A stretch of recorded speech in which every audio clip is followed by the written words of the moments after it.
Disclaimer, I will surround in the making of this video. Hey, what's up guys? Magandang gabi. Magandang gabi sa inyo. Ngayon ay gagamutin natin ang ating nanghihinang sisiw guys. Nagkasipon siya. Ilang beses tayo nagpainom ng gamot sa kanya guys. Ng Broxetil. Pero mukhang di sa kanya tumalab guys. Kaya ngayon na ito, hinang-hina siya guys. Sobrang ano niya. Ayun guys, try natin siyang gamutin ng amoxicillin guys kasi medyo magana yung mukha niya po. Tapos talaga sipon na sipon siya. Ito guys, amoxicillin.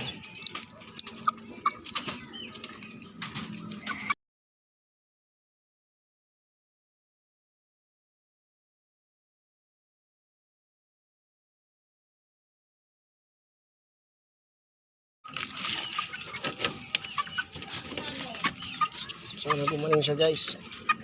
Sayang naman ng ating baby pullet.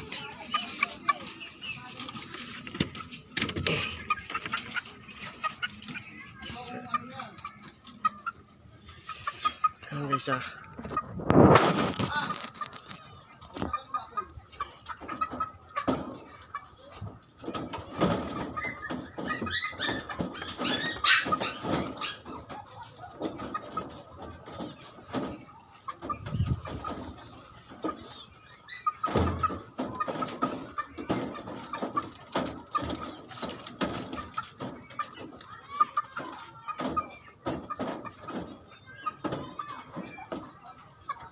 Guys, haluin lang natin hanggang maluso yung powder na binudbud natin. Amoxicillin guys.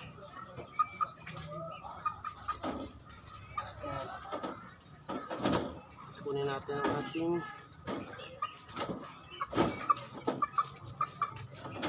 inject.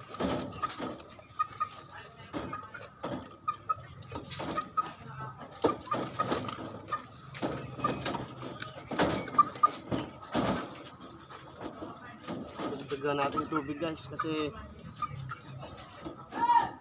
medyo konti yung tubig. Dagdagan natin.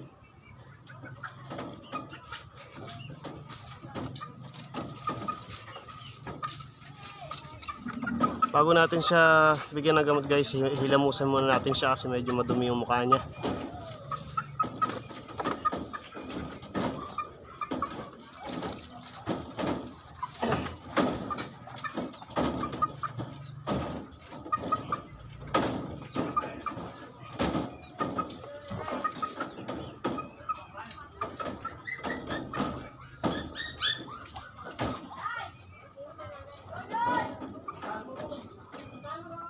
Pasayin din natin yung kilikili niya guys para sumigla siya. Baka sayin ito guys.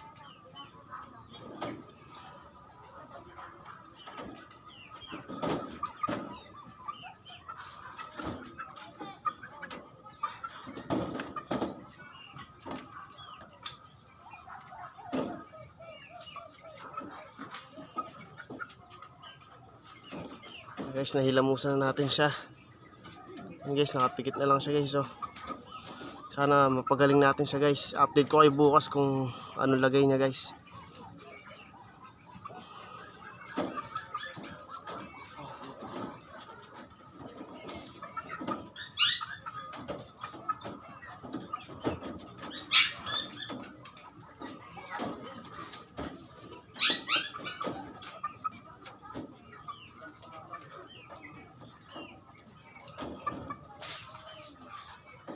Guys, ibibigyan natin isang puno nito sa kanya or dalawa na guys para effective talaga.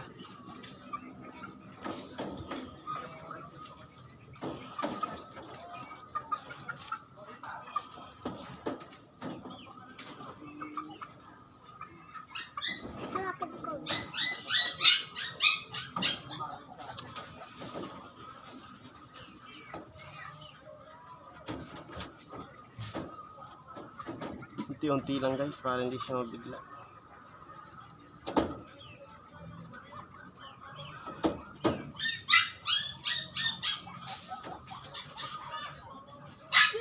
Papa, gising na!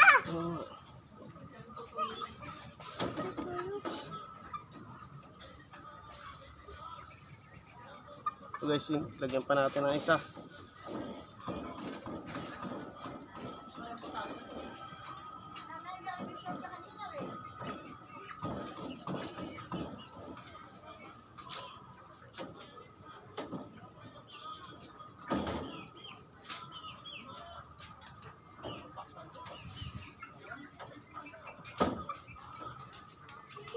Tila niya, nagagalaw.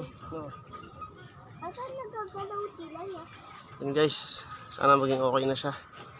Update ko na kayo bukas guys kung anong lagay niya.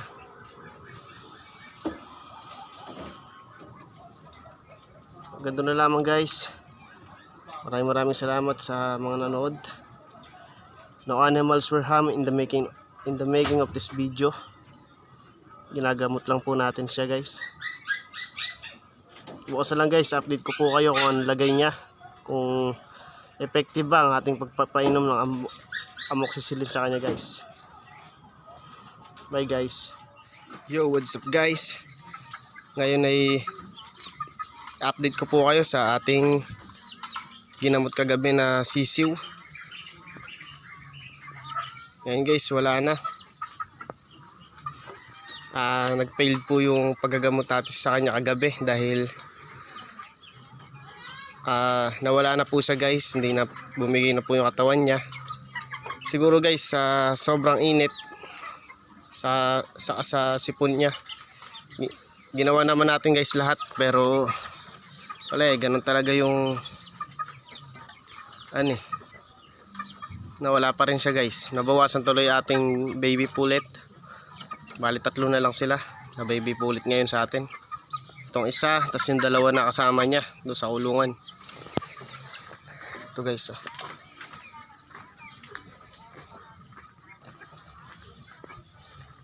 Yan, yung 2 na lang na yan guys. Ang ating baby pullet.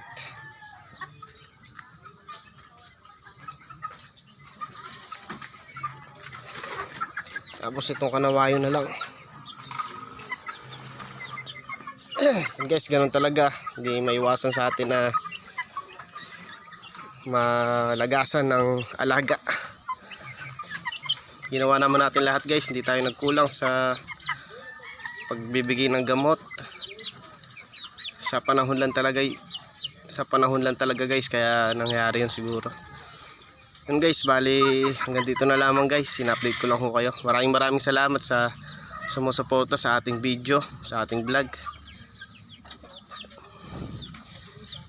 At sa mga hindi pa subscribe guys, ay paki-subscribe na ang aking channel. Maraming salamat po. At paki-like na rin po kung nagugustuhan nyo po ang ating mga munting video guys. Hanggang doon na lamang.